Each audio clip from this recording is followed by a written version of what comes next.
Hi, so we're back in chapter 12. We are talking about soft tissue injuries to the upper extremity, and hopefully you have begun to develop a awareness that many times in athletics, but in healthcare in general, but in athletics, it's all about the questions that you ask. So it's a very important thing that you work on your history and your interview skills with people before you start making assessments or even a diagnosis about what it is that they have going on.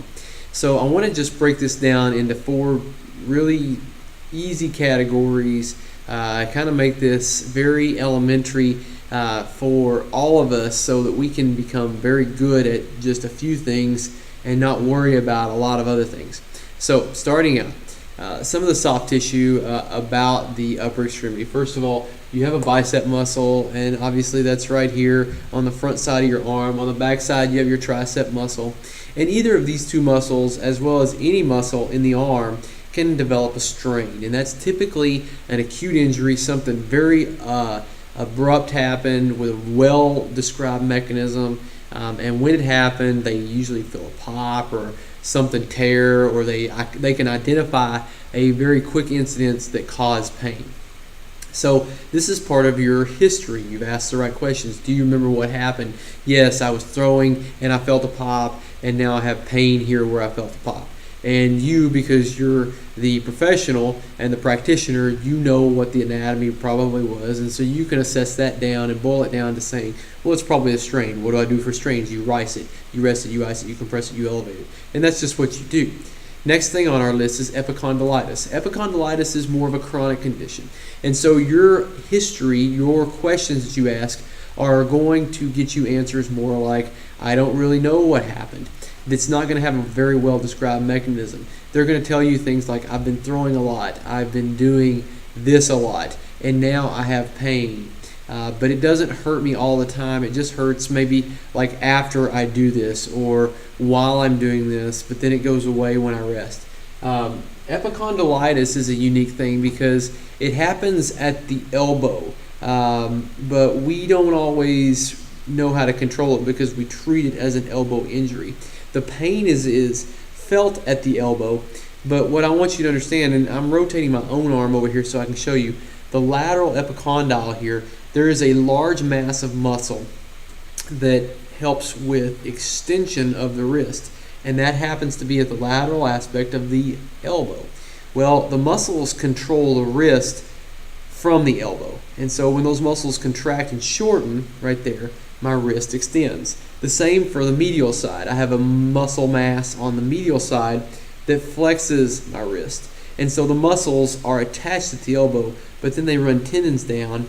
And as I've kind of tried to demonstrate through this right here, they run tendons down and then they attach just past the wrist onto the hand on the metacarpals, and that's what causes wrist extension and wrist flexion. So the lateral epicondyle muscles are our wrist extensors. They're right here on the lateral aspect of my elbow. And so I can do a lot of wrist extension with something, say I'm doing a lot of backhand in tennis. And when I do that, I've done it too much and I'm not used to doing it, and now I come to you and I say, what do you think is going on? Well, you assess it by looking here and you say, well, you have pain in your elbow. Did you fall on your elbow? No. Did you do anything that would have caused this pain? Well, no, but I just played a lot of tennis this past weekend. Well, that suggests that they overused it. And remember, overuse is chronic injury.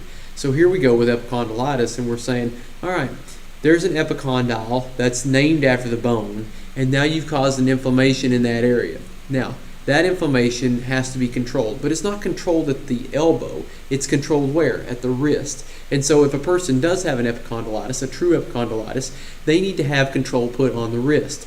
But we have a very big tendency into tunnel vision, and we want to treat locally because that's where it hurts. And so we ice, heat, ultrasound, stretch, do all these things at the elbow, when what we need to be paying attention to is the movement that's occurring that is causing our pain, and that's down here at the wrist. One of my most favorite ways of treating an epicondylitis is to put that athlete in a wrist immobilizer. Very similar to something that you would see someone who skateboards a lot wear, that would stabilize their wrist and protect them from an event if they fell. Now, that's where I like wrist immobilizers. And I don't really care for them in the event much more than a week or two after a wrist injury, unless it's a fracture. But after that, I want them out of that brace. But if they have an epicondylitis, then I want them in that brace. And I want them in that brace for 14 to 21 days so that they can control all those things and get healing going. Unless you do that, you typically don't get over epicondylitis very quickly.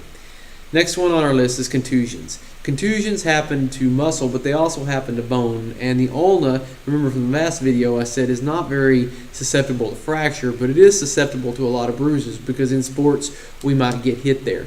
Another area that is very important to kind of understand is there is a bursa. And I don't have it written here, but this is kind of a contusion.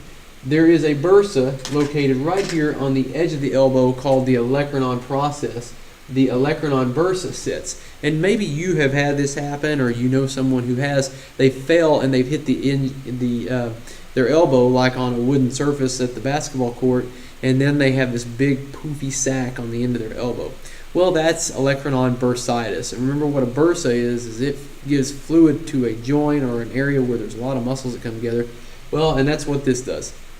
It's feeding the triceps area, it's feeding the elbow or the olecranon area, and you popped it, and now it's going to bleed all over the place, and it needs some time to kind of relax. Well, that's kind of like a contusion, but it usually leads to a lot of bruising or bleeding on the inside.